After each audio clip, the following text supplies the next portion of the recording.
आइए दोस्तों देखते हैं वृत्त का एक बहुत ही बेहतरीन प्रश्न जिसमें हमें ये कह रहा है कि दी गई आकृति में कोण ओ ये बी का मान निकालना है। यानी ओ ये बी ये यक्स का हमें क्या निकालना है, मान निकालना है। तो सबसे पहले हम देखते हैं दोनों त्रिभुज को, जो दोनों त्रिभुज है वो एक ही बेस पर बने हैं जिसका नाम है ए बी, और ये एक वृत्त का क्या है, जीवा है। यदि किसी वृत्त में एक ही जीवा पर दो कोण बने हो और एक वृत्त की परिधि पर हो और एक वृत्त के सेंटर में हो, तो जो सेंटर में मान होता है वो परिधि के मान के दोगुने के बराबर होता है।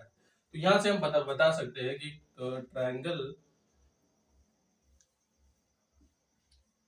Triangle A O B is equal to triangle 2 into triangle A C B.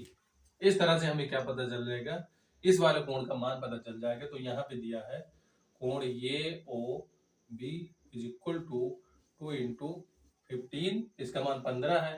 तो यहाँ पे इसका मान हो जाएगा A O B is equal to 30, इसका मान हो जाएगा 30 डिग्री। यानी यहाँ पे हमें इसका जो मान है ये क्या हो गया, 30। अभी हमें क्या करना है, इस वाले ट्रायंगल में देखना है, in triangle A O B. तो यहाँ जो ट्रायंगल है ये ओ बी, तो यहाँ पे आप देख रहे होंगे कि ये वाला साइड वृत्त की त्रिज्या है ये वाला, और ओ बी ये भी वृत्त की क्या है, त्रिज्या है। तो दोनों आपस में क्या हो जाएंगे, बराबर। तो इसलिए हम कह सकते हैं कि ट्रायंगल ये ओ बी में ओ ए और ओ बी आपस में दोनों क्या है, बराबर है। A O is equal to O B, ये दोनों आपस में बराबर है। क्यों बराबर है, क्योंकि एक ही वृत्त की दोनों क्या है, त्रिज्याएं हैं। एक ही वृत्त की त्रिज्या है दोनों।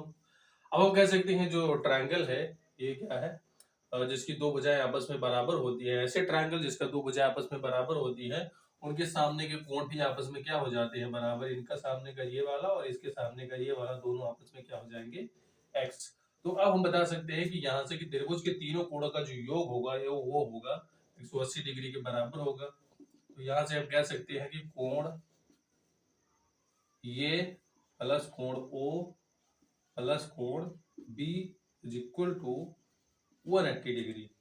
कोण ये का मान हमें निकालना है, यहाँ पे x दिया हुआ है ये है, प्लस ओ का मान हमें पता है यहाँ पे 30, और इसका मान भी b का भी है क्या, x इज इक्वल टू यहाँ पे हो जाएगा 180 डिग्री। इसके बाद में हम देखते हैं यहाँ पे हो जाएगा x और x मिलके 2x plus 30 is equal to 180। 30 को उस साइड में ले जाते हैं तो यहाँ पे हो जाएगा 2x और यहाँ पे हो जाएगा 180 माइनस 30। यहाँ पे सब्ट्रैक्ट होगा, यहाँ पे बचेगा 2x इज इक्वल टू 150। इसके बाद में ये दो उधर जाके डिवाइड करेगा तो x इज इक्वल टू 150 अपान में 2, ये इससे कटेगा 75, x इज इक्वल टू आ गया 75। इस तरह से इसका मान हो जाएगा 75 डिग्री। आई होप दोस्तों प्रश्न आपकी समझ में जरूर आया होगा। ऐसे ही प्रश्नों के लिए हमारे पेज को फॉलो जरूर करेंगे। Thank you.